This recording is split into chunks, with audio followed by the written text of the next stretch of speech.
bisa dapat iPhone lah ya. Wow. iPhone 11. Berarti bisa dibilang lebih dari 10 item ada. Ada.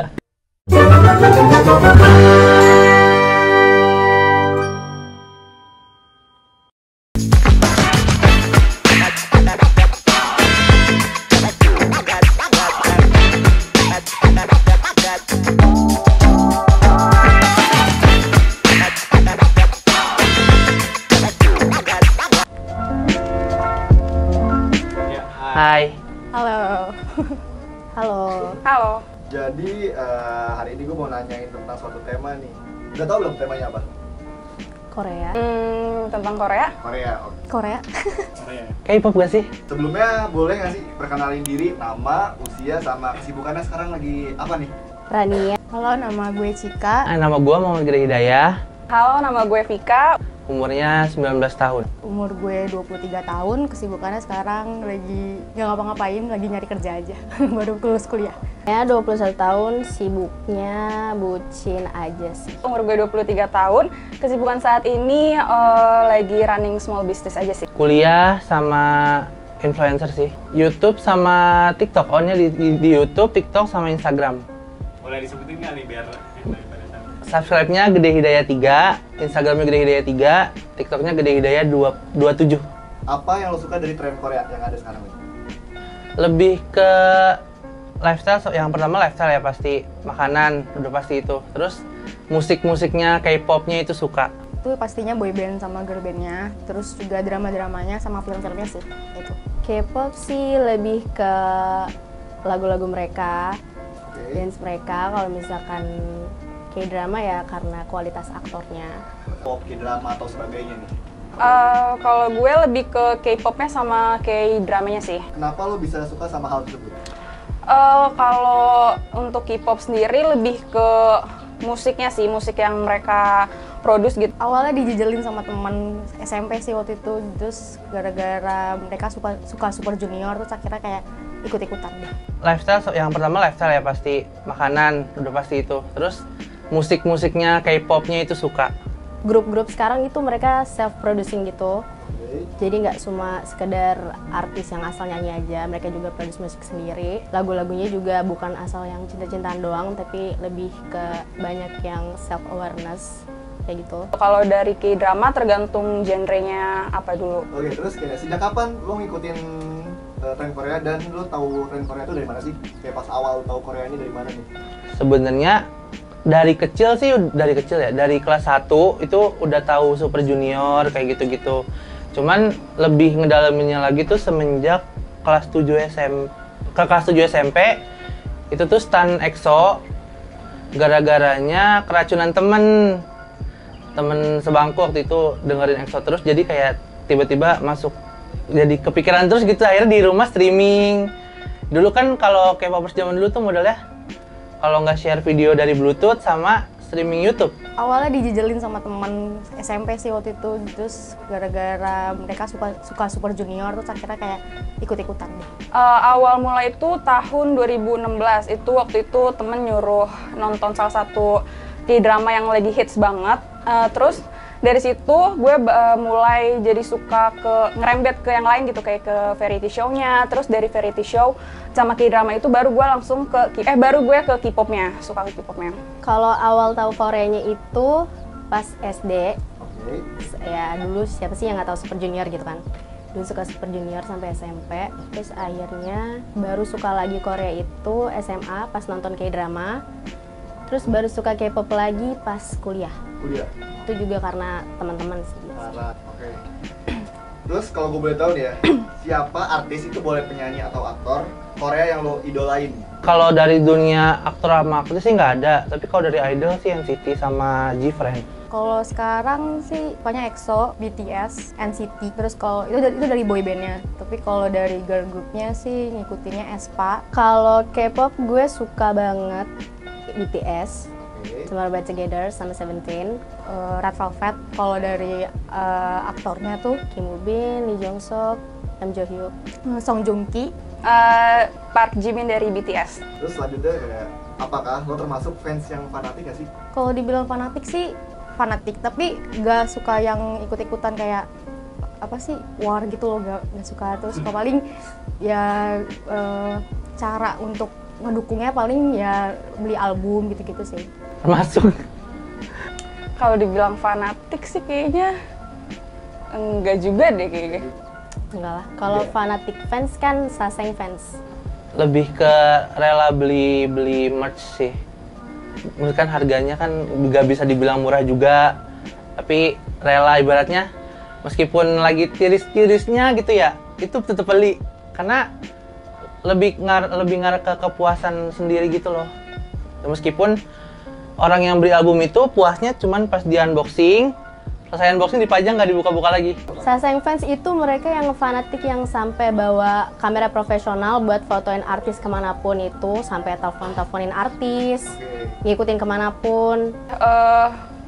Mungkin kalau beli beberapa merchandise mereka iya, nonton konser iya, tapi nggak yang terlalu ngikutin daily rutin mereka gitu loh, lewat updatean gitu, kadang suka masih ke skip gitu. Berapa total merchandise berbau Korea yang lo punya? Aduh, kalau dihitung bikin stres. Kalau dihitung bikin stres sumpah. Kayaknya lebih dari 10. Lebih dari 10 nggak nyampe 20. Oh, lu nggak nyampe 12-an lah ya. Kalau merchandise sebenarnya masih gak terlalu banyak sih, karena gak terlalu yang pengen banget buat ngumpulin. Tapi kalau album terhitung ada sekitar 4. Paling photocardnya, kalau photocard paling ada sekitar 5 atau sampai 6-an lah.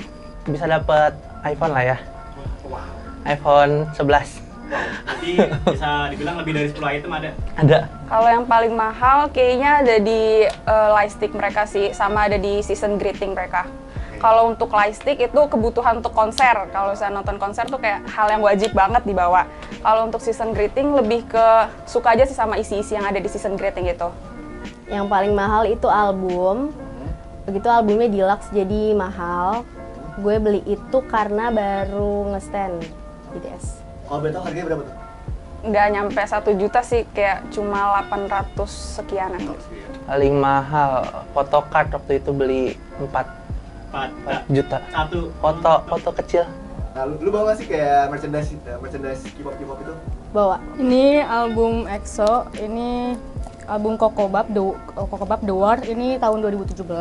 Terus ini ada photocard dari, oh ini album winternya. Terus ini kemarin ikutan apa Tokopedia. Gitu deh. dari NCT. boyband ONC. Ini dapatnya dari album kalau ini. Karena kan kalau K-pop tuh ada album, beli album dapat ini photocard. Tapi ada yang photocardnya misalkan yang langka gitu, orang suka jual di Twitter. Ini dua-duanya album BTS. Oke. Yang itu tuh Yang kanan ini album Love Yourself BTS yang tahun 2018. Ini single Butter tahun 2021. Ini dia. kalau boleh jelasin, itu tuh apa tuh? Kalau ini foto premiumnya yang dijual cuma pas lagi konser mereka. Mungkin ini kali ya, tapi ini nggak dijual sebenarnya. Tapi kalau dijual bisa hampir ya puluhan juta bisa kali. Satu. Iya. Karena ini tuh photocardnya kan cuma ada di Indonesia doang kan, Tokopedia doang. Waktu itu harga ini tuh sekitar 200 ribuan deh kalau nggak salah dibeli, tapi karena udah nggak ada, orang itu bisa sampai nawar 600 ribu. Jadi kayak ini paling favorit, orang tuh pada nyari gitu.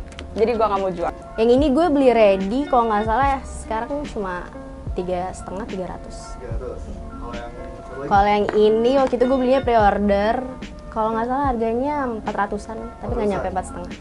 Kira-kira lu udah habis berapa untuk beli koleksi merchandise Korea? Gak sampai 5 juta sih. 14-12 lah. Bisa 10 ke atas. 10 ke atas merchandise? Iya. Oke, gimana tanggapan lo tentang stigma di masyarakat tentang fans K-pop itu alay, halu, barban di medsos? Ketawa aja. Karena nih, gimana ya kalau dibilangin ya halu aja nggak apa-apa. Kan gue nggak haluin elu, atau nggak haluin keluarga elu kan gitu. Masa sih gue haluin bapak lu, kan nggak mungkin gitu kan. Jadi ya udah gue mendingan haluin ya mereka aja gitu. Gue nggak terlalu memedulikan orang yang ngomentarin kayak gitu sih, karena nggak mau jadi pikiran kayak ya udah aja lah, gue senang sama dia, ya udah gue nggak ngerugiin lu, jadi ya udah gitu. Yang penting lu senang. Iya, yang penting gue senang gitu. Lebih ketutup kuping sih, karena kita tuh ibaratnya ya nggak bisa nanggepin juga ya, karena orang tuh berhak berpendapat. Misalnya kalau pendapat dia kayak gitu ya udah terserah, yang penting kita nggak kayak gitu. Lebih ke gitu sih. Tanggapan gue ya bodo amat sih. Bodo amat. Yang penting gue suka gitu kenapa? Iya, gue boleh pakai duit gue sendiri, nggak ngerugiin orang lain. Oke. Menurut lo, apa hal positif dan negatif yang lo dapat dari kegiatan mengidolakan artis aktor Korea ini? Gue lagi stres, lagi sedih gitu, gue pasti dengerin lagu-lagu mereka, nonton video-video mereka kayak gitu. Jadi gue mau gerak, ngerti nggak sih? Jadi gue juga emang ada hobi dance cover juga. Ini badan gue kayak mobil Brio, tapi gue bisa dance kalau kalian mau tahu. Negatifnya jadi boros, boros, parah coy. Positifnya, sebenarnya banyak positifnya karena dalam fandom si grup itu pun pasti dia selalu melakukan charity sih sebenarnya. Kayak kemarin teman-teman dari ARMY BTS itu dia sempat bikin gerakan vaksinisasi gitu, terus juga belajar bareng dengan komunitas anak-anak pemulung kayak gitu-gitu sih. Jadi menurut gue positifnya di situ. Kalau negatifnya mungkin waktunya terbuang habis karena mereka semua udah itu doang sih. Positifnya gini, kalau misalkan kan kesibukan banyak gitu kan orang. Jadi kalau misalkan lagi sibuk, lagi stres, ya pengalihannya ke situ.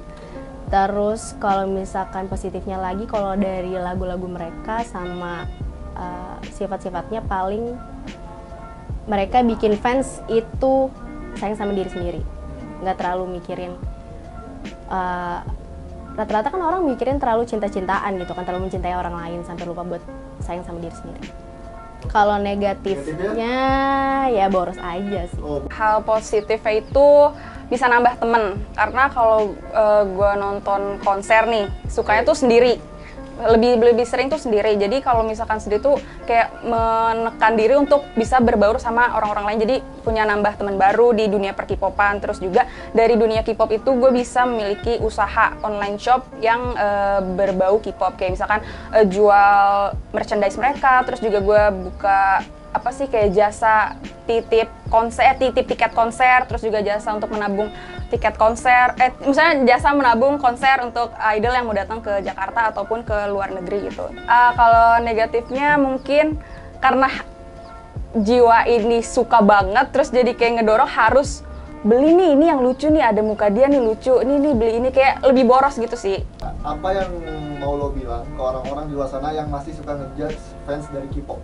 Suatu saat lu bakalan tahu ininya. Ibaratnya bakalan kena karmanya juga. Karena temen gue banyak yang dulunya ngejudge, terus sekarang jadi malah suka K-pop. Istilahnya K-popers jalur karma, dibilangnya ya, kalau orang-orang bilangnya gitu, K-popers jalur karma. Tungguin aja. Kalau feeling gue ya diem aja sih. Kalau misalkan nggak suka ya udah nggak suka, diem aja. Tuh gue juga kan nggak pernah ngejudge artis-artis kalian juga, kayak gitu sih. Jadi intinya diem aja, kalau nggak tahu apa-apa jangan ngejudge orang apapun kayak gitu. Believe what you believe aja. Percaya aja apa yang mereka percaya gitu. Kalau misalkan orang pikirannya udah negatif, mau dilurusin kayak gimana pun mereka nggak akan terima. Kalau dari gue kayak lebih open minded aja lah. Kayak kalau emang lu nggak suka sama suatu hal, ya udah lu nggak mesti untuk hate speech gitu. Kayak udah lu cukup diem aja, nggak usah yang kayak jadi kompor atau jadi buat orang tuh bukan berantem kayak lebih adu bacot gitu sih. Kayak itu nggak penting gitu loh. Udah lo pikirin diri lo aja, karena dengan lo menjatuhkan si idol itu nggak ngebuat lo tuh lebih tinggi dari mereka. 네, 여러분 시카입니다. 안녕하세요, 네 여러분, 라니안ida. Jangan lupa nonton Tapi Tanya People di channel YouTube For You People. Jangan lupa subscribe, like, komen, dan share ke teman-teman kalian sebanyak-banyaknya. Annyeong. Annyeong. Yeay. Thank you, 안녕. Bye-bye.